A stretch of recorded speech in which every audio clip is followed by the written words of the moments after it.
Are you guys worried about the government controlling your finances? Because that's something, especially with the advent of this talk and research being published about a US-based central bank digital currency, I am. And so I figured if I am, other people probably are as well. And that's why it's important to understand exactly what we mean. And when you see the word transport layer, right, what does that mean? Especially with respect to a central bank digital currency, right? So quoting directly from a paper written by the Office of Science and Technology from the White House, right, about a 60-page paper. I'll link to it in the description so you guys can read it for yourselves, looking at the different design choices for a CBDC. But quoting from them, what they define transport layer as is the transport layer of a CBDC system determines whether a third party must facilitate transfers between two parties, and if so, who the third party or parties are. And so kind of to give more background on what a transport layer is, in computer networking, it's kind of the division of different methods in a layered architecture of protocol, right?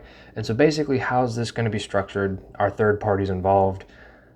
If so, what do they do? What are their responsibilities? That's the kind of thing. And so some potential and possible intermediary functions, because that's really where we're going on this, right? Is having entities be intermediaries within a CBDC system, not necessarily, and those entities don't necessarily have to be in the government, right? They can be private sectors, right? They can be a part of the private sector, right? And so what are some of those functions, right? They could issue the currency, distribute the currency. They could be in charge of, say, custody, the wallets, that sort of thing.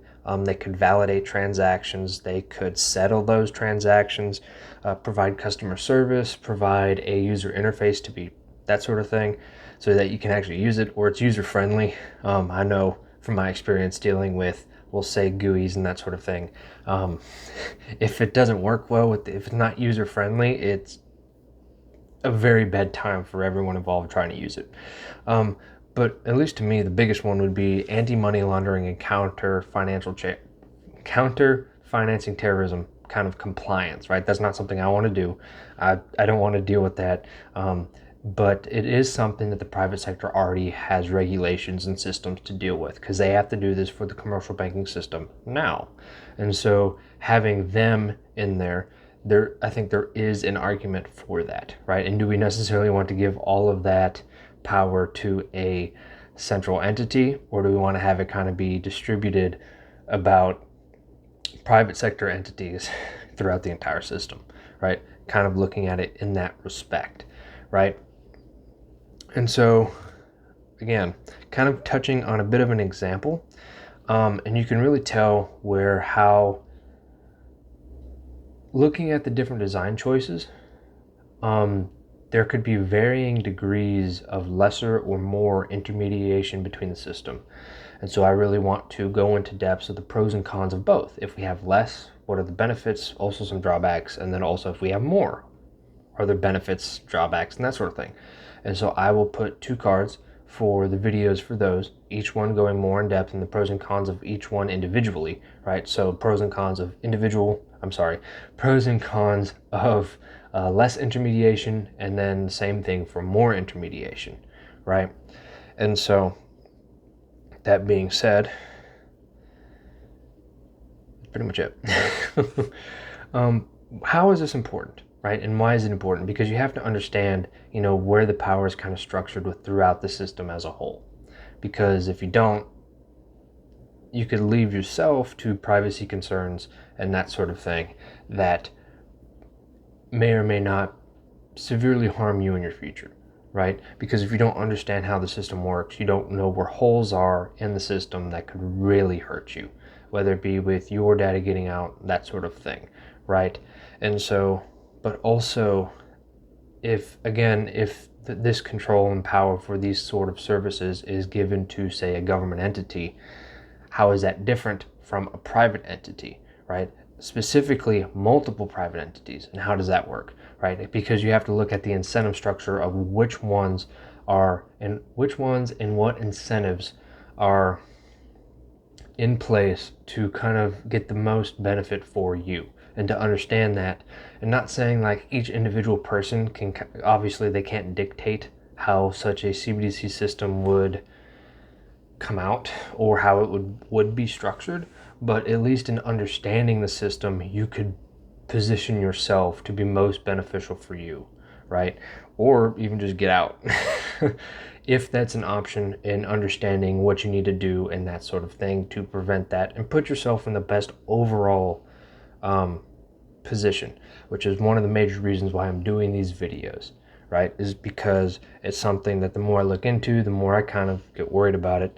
I think for good reasons. A lot of people that I talk to are also worried about it. And so kind of trying to really do deep dives and understand every little aspect of what this could be, right? And how to best position yourself for said system if it comes to fruition, because it's not necessarily guaranteed 100%, but I think to say that it's of low probability is kind of naive. At least with how it seems things are going now, especially with the Federal Reserve coming out with Fed Now as kind of a pilot program, kind of supposed to be out in 2023. Also, you know, private banks already going into testing their own kind of digital currency in that respect, whether it be through debit cards, however they're planning on doing it. Other countries are doing it. I've done a little bit on Japan doing it, some news articles and that sort of thing. I mean, this isn't something small and niche that you can just ignore, right? This is kind of there's a worrisome kind of march towards this sort of thing, right? And really trying to understand the costs and benefits of every little aspect and design choice that we can, so we can really understand how to best position ourselves. That's really the point. So with that being said, I plan on doing these, pretty much focusing exclusively on these for a while, going through as much information as I can find and kind of trying to synthesize it and put it out there, for my own understanding and others as well. So if you want to be privy to that, make sure you subscribe, like, comment, so that you can also ask questions and that sort of thing, so that maybe you think of something a little bit differently and you can add to the discussion and really kind of progress the understanding, because that's the whole point of me making these videos as a whole. Again, because it's something I'm kind of worried about.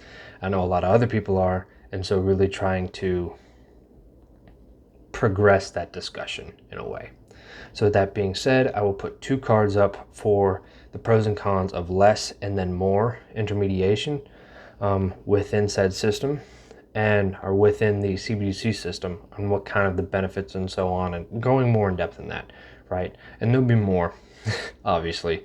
There's a lot more to this than you would think. And then also the role that banks, payment systems, and so on can play in it, and really trying to understand that itself. Again, a lot of this information is coming from like the Federal Reserve, the BIS, the White House, and those entities themselves, right?